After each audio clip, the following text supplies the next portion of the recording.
it's Lindsay with Wrestling Talk in the Shop. We're in Anaheim, California today on our way to WrestleMania. Wait, we went too far west. Yeah, we went a little far. We had to go to the most magical place on earth. Yeah. But anyways, and on this day, we're going to do Today in Wrestling History for April 15th and 16th. And on this day, in 1991, WWE taped the 29th Saturday night's main event in Omaha, Nebraska. On the show, the Ultimate Warrior would defeat Sergeant Slaughter by DQ, and Mr. Perfect won a 20-man battle royale. In 1995, ECW Hostile City Showdown took place at the ECW Arena in Philadelphia, Pennsylvania. On the show, the Sandman defeated Shane Douglas to win the ECW Heavyweight Championship after a woman turned on the champion mid-match. Douglas would soon leave ECW to portray Dean Douglas in WWE.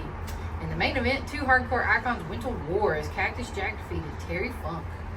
In 2001, Mahira Masawa became Pro Wrestling Noah's first GHC Heavyweight Champion with a win over Yoshiro Takama. In 2007, TNA Lockdown took place at the Family Arena in St. Charles, Missouri.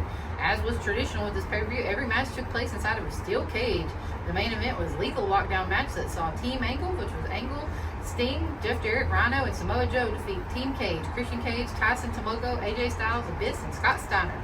Also on the show, Team 3D won the TNA World Tag Team Championships by defeating LAX in an electrified steel cage match. In 2012, we had TNA Lockdown again in Nashville, Tennessee. And all the matches were, you guessed it, in a steel cage match. The main event saw Bobby Roode defeat his former Beer Money partner, James Storm, to retain the TNA World Heavyweight Championship. In the annual Lethal Lockdown match, we had Team Garrett Bischoff, which was Bischoff, AJ Styles, Mr. Anderson, Rob Van Dam, Austin Aries defeats Team Eric Bischoff, Bischoff, Gunner, Bully Ray, Christopher Daniels, and Kazarian. And the loss meant Eric Bischoff was dismissed kayfabe from TNA.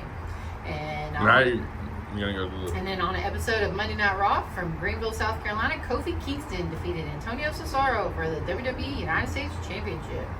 And that's going to wrap it up for the 15th. Let's move on to the 16th. On this day in 2000, WCW Spring Stampede took place at the United Center in Chicago, the first for the promotion. All the titles in the company had been declared vacant the previous Monday when returning Eric Bischoff and Vince Russo reset all the storylines. As a result, a whole new set of champions were to be crowned at this pay-per-view. The main event of the show saw Jeff Jarrett defeat Diamond Dallas Page in the final of a World Heavyweight Championship tournament that started the previous Monday. Page's wife Kimberly turned on him during the match to join the Heel Millionaires Club faction.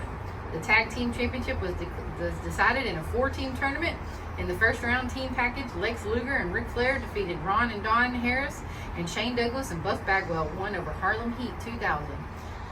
Bagwell and Douglas defeated team package for the titles in the final, and the United States Championship was up for grabs in an 8-man, one-night tournament won by Scott Steiner, and he defeated Sting in the final, and the other entrants were Mike Awesome, The Cat, The Wall, Billy Kidman, Booker T, and Vampiro.